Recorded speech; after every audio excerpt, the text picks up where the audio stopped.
ओम नमः शिवाय। मैं हूं एस्ट्रोलॉजर के.एम. सिन्हा और मैं अपने यूट्यूब चैनल पर आप सभी का हार्दिक स्वागत करता हूं।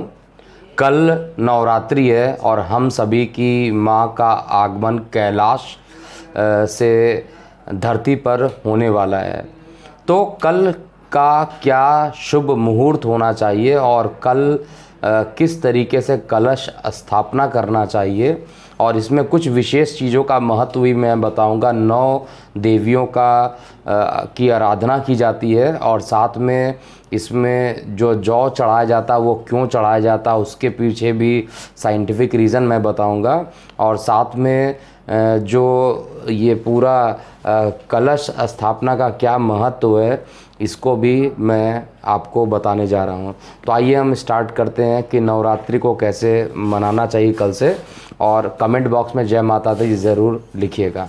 तो कल से नवरात्रि शुरू हो रही है और नवरात्रि में 9 दिनों तक दुर्गा जी की अलग अलग स्वरूपों में पूजा की जाती है, सभी लोगों को पता होगा। और कल नवरात्रि का पहला दिन भी है, तो इसमें आपको नवरात्रि के दिन में 9 देवियों की अलग अलग रूपों में क्या की जाती है, आराधना की जाती है। और इनके अलग अलग रूपों से अलग अलग टाइप के चक्र जो होते हैं हमारे शरीर में वो एक्टिवेट होते हैं और माता जी का आशीर्वाद भी हमें मिलता रहता है।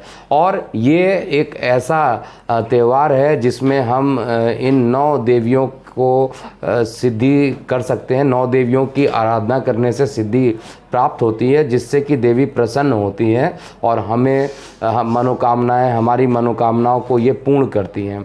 घर परिवार में शुभता रहती है। और कैसे इसको मनाया जाएगा, तो आप सभी को ये पता होगा कि पहले दुर्गा जी का जो पहला देवी हैं वो शैलपुत्री जी के नाम से जानी जाती हैं। दूसरी मूर्ति का नाम ब्रह्मचारिणी है। देवी के तीसरे रूप को चंद्रघंटा कहते हैं। चौथी माता को कुष्मांडा कहते हैं। 5वीं दुर्गा का नाम स्कंद माता है।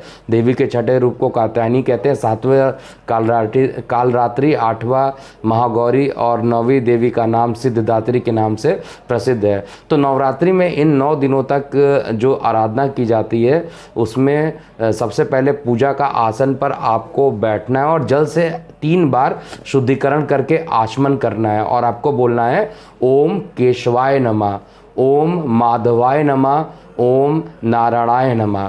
फिर हाथ में आपको क्या करना है, जल लेना है और हाथ को धोना है। हाथ में चावल, जिसको अक्षत कहा जाता है, और फूल को लेकर कुछ फूल को ले लीजिए और चावल को ले लीजिए और दुर्गा देवी का ध्यान कीजिए। फिर इस मंत्र का आपको जाप करना चाहिए। आगच्छ त्वं महादेवी स्थाने छात्र स्थिरा भव, यावत् पूज्यम करिष्यामि तावत् त्वं सन्निधो भव।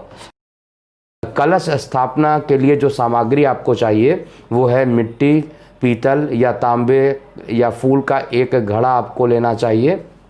जौ, तिल, सप्त स्मृति का हो गया और लाल वस्त्र, कुमकुम, पानी वाला नारियल ले लीजिए, रोली ले लीजिए, सुपारी, पल्लव, सिक्का, पान का पत्ता, और आपको गंगा जल भी साथ में रखना चाहिए। कलश स्थापना करने से पहले आपको पवित्र होने के लिए मंत्रों का उच्चारण ज़रूर करते रहना चाहिए। इसलिए ओम अपवित्रो पवित्रो स्वा सविस्था गतो अपि वा या स्मृत पुंडरीकाक्षाय सा ब्रह्मांड भयंत्रा शुचि। हाथ में कुश और जल लेकर इस मंत्र को पढ़ना ज़रूर चाहिए और स्वयं को और पूजन सामग्री को पवित्र कर लेना चाहिए। इसके बाद दाएं हाथ में अक्षत, फूल, जल, पान, सिक्का और सुपारी लेकर दुर्गा पूजन का संकल्प करना चाहिए। तो क्या क्या है वो, ओम विष्णु विष्णु विष्णु, ओम अद्य ब्रह्मांडे ते द्वितीय परार्धे श्री श्वेतार वाराह कल्पे वै स्वयं मंत्र मनवंतरे अष्टान्विशंतिता में कलयुगे कली प्रथम चरणे जम्बूद्वीपे भारत खंडे भारतवर्षे पुण्य। अपने नगर गांव का नाम आपको ले लेना चाहिए। फिर क्षेत्र बौद्धावतरे वीर विक्रमादित्य नृपा 2077 तमेद शब्दे प्रमादी नाम संवत्सरे सूर्य उत्तरायणे वसंते ऋतु महामंगल प्रदे मासानाम मासात्मे अश्विन मासे शुक्ल पक्षे प्रतिपदे तिथौ शनि वासरे, और गोत्र का नाम आपको लेना चाहिए। आपके जो जो गोत्र हैं उनके नाम लेना चाहिए। गोत्रोत उत्पन्नो अहम अमुक नामा, सकल पाप पक्ष पूर्वकम सर्वारिष्टम शांति निर्मितम सर्वमंगल कामनाया श्रुति स्मृतो योक्त फल प्राप्त यार्थ मने कार्य सिद्धियर्थ श्री दुर्गा पूजम च महम करिष्यति। तत्व पूर्वाम गत्वेन निर्विघ्नताम पूर्वक कार्य सिद्धार्थ यथा मिली तो पचारे गणपति पूज्यम करिष्यति।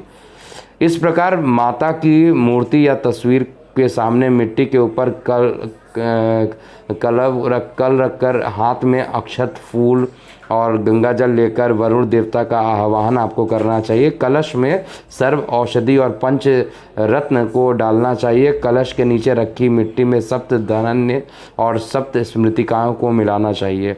आम के पत्तों को लीजिए, कलश में डालिए। कलश के ऊपर एक पात्र में अनाज भर करके इसके ऊपर एक दीप प्रज्वलित करें।